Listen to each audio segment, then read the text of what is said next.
কতজনকে ধরব, কতজনকে চিকিৎসা দেব, আমাদের সক্ষমতা তো সীমাবদ্ধ। প্রধানমন্ত্রী। সেপ্টেম্বর বা অক্টোবরে দেশ জুড়ে স্থানীয় সরকার নির্বাচন, মির্জা ফখরুল। আদাবর থানার ওসিএসআইকে কুপিয়ে জখম। শিশু রামিসা মামলা, হাইকোর্টে শুনানির জন্য পেপার বুক প্রস্তুত, শুনানি শুরু যে কোনো দিন। যুক্তরাষ্ট্র চায় ইরান স্বাভাবিক দেশের মতো আচরণ করুক, ভ্যান্স। ফুটবল প্রেমীদের জন্য মহোৎসব, একদিনে মাঠে নামছে 3 তারকা।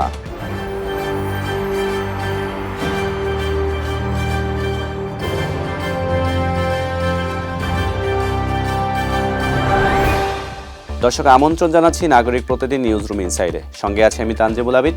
এতক্ষণ শুনছিলেন সংবাদ শিরোনাম, এবার জানাবো বিস্তারিত। দেশের যুব সমাজ ও ভবিষ্যৎ প্রজন্মকে মাদকের ভয়াল গ্রাস থেকে রক্ষা করতে দেশব্যাপী খেলাধুলা, সাংস্কৃতিক কর্মকাণ্ড এবং উদ্ভাবনী প্রতিযোগিতার উপর বিশেষ জোর দিয়েছেন প্রধানমন্ত্রী তারেক রহমান। তিনি বলেছেন, আমাদের তরুণ প্রজন্মের সামনে এখন একটি বড় সমস্যা হচ্ছে মাদক। বিশ্বব্যাপী কম বেশি এ সমস্যা থাকলেও আমাদের এখানে এর প্রকোপ আশঙ্কাজনক। কিন্তু প্রশ্ন হলো, আমরা কতজনকে ধরব, কতজনকে চিকিৎসা দেব বা কাউন্সেলিং করব? আমাদের তো সক্ষমতা ও সম্পদের একটা সীমাবদ্ধতা রয়েছে। তাই এই সমস্যা সমাধানে আমাদের বিকল্প পথ খুঁজতে হবে। চলতি বছরের বর্ষা মৌসুমের পর সেপ্টেম্বর ও অক্টোবর থেকে পর্যায়ক্রমে দেশজুড়ে স্থানীয় সরকার নির্বাচন শুরু হতে পারে জানিয়ে স্থানীয় সরকার, পল্লী উন্নয়ন ও সমবায় মন্ত্রী মির্জা ফখরুল ইসলাম আলমগীর বলেন, আগামী 1 বছরের মধ্যে ইউনিয়ন পরিষদ, পৌরসভা, উপজেলা, জেলা পরিষদ ও সিটি কর্পোরেশনের নির্বাচন সম্পন্ন করার পরিকল্পনা রয়েছে। মঙ্গলবার বিকেলে বাজেট অধিবেশনে জামালপুর 3 আসনের সংসদ সদস্য মোহাম্মদ মুস্তাফিজুর রহমান বাবুলের এক প্রশ্নের জবাবে তিনি এসব কথা জানান। রাজধানীর আদাবরে চাপাতি ঠেকিয়ে ছিনতাইয়ের ঘটনায় অপরাধীদের ধরতে গিয়ে 2 পুলিশ কর্মকর্তা চাপাতির আঘাতে জখম হয়েছেন। মঙ্গলবার আদাবরের ডেল্টা গার্মেন্টসের পেছনে ছিনতাইকারীদের আস্তানায় পুলিশ অভিযান চালালে তাদের উপর হামলার ঘটনা ঘটে। এ সময় আত্মরক্ষার্থে পুলিশ গুলি করলে 2 ছিনতাইকারী গুলিবিদ্ধ হয়। রাজধানীর পল্লবীতে আলোচিত শিশু রামিসা হত্যা মামলার আপিল শুনানির জন্য পেপার বুক প্রস্তুত হয়েছে। হাইকোর্টে আসামিদের জেল আপিল শুনানির জন্য গৃহীত হওয়ায় যে কোনো দিন শুরু হবে এই স্পর্শকাতর মামলার শুনানি।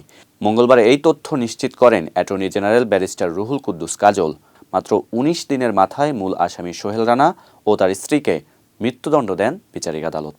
যুক্তরাষ্ট্র চায় ইরান স্বাভাবিক দেশের মতো আচরণ করুক, এমন মন্তব্য করেছেন যুক্তরাষ্ট্রের ভাইস প্রেসিডেন্ট জেডি ভ্যান্স। বলেন, এমন শর্তের ভিত্তিতেই ওয়াশিংটন তেহরান সমঝোতা স্মারকলিপি এগোচ্ছে। এক সাক্ষাৎকারে ভ্যান্স বলেন, চুক্তির শর্তগুলো মানলে ইরান ধীরে ধীরে আন্তর্জাতিক সুবিধা পাবে। এর মধ্যে রয়েছে সমৃদ্ধ ইউরেনিয়ামের মজুদ ত্যাগ করা, সন্ত্রাসী সংগঠনগুলোর অর্থায়ন বন্ধ করা এবং দেশটিকে বিনিয়োগ বান্ধব হিসেবে গড়ে তোলা। তিনি আরও বলেন, আমরা চাই তারা সফল একটি দেশ হোক, তবে শর্ত হলো তাদেরকে দীর্ঘমেয়াদে পারমাণবিক অস্ত্র না তৈরির প্রতিশ্রুতি দিতে হবে। বিশ্বকাপে প্রিয় দল ও তারকাদের খেলা দেখতে উন্মুখ হয়ে থাকে সমর্থকরা। তবে একদিনে সব তারকার খেলা দেখার আশা করা যায় না। ফুটবল বিশ্বকাপের গ্রুপ পর্বে এমন দিন খুব একটা বেশি আসেও না। তবে এবার এসেছে। চলতি বিশ্বকাপে সমর্থকদের ভাগ্যটা হয়তো একটু বেশিই ভালো। একদিকে বর্তমান চ্যাম্পিয়ন আর্জেন্টিনা, অন্যদিকে রানার্স আপ ফ্রান্স, আর দীর্ঘ অপেক্ষার পর বিশ্বকাপের মঞ্চে ফিরে আসা নরওয়ে। ম্যাচ সূচি যেন তারকাদের এক মহাসমাবেশ। Lionel Messi, Kylian Mbappe, Erling Haaland, আধুনিক ফুটবলের 3 তারকার চোখ ধাঁধানো উপস্থিতিতে বিশ্বকাপের 6ষ্ঠ দিনটি রূপ নিতে যাচ্ছে এক ফুটবল উৎসবে। দর্শক, এই ছিল নাগরিক প্রতিদিন নিউজ রুম ইনসাইড থেকে সর্বশেষ। পরবর্তী সংবাদ দেখার আমন্ত্রণ জানিয়ে বিদায় নিচ্ছি।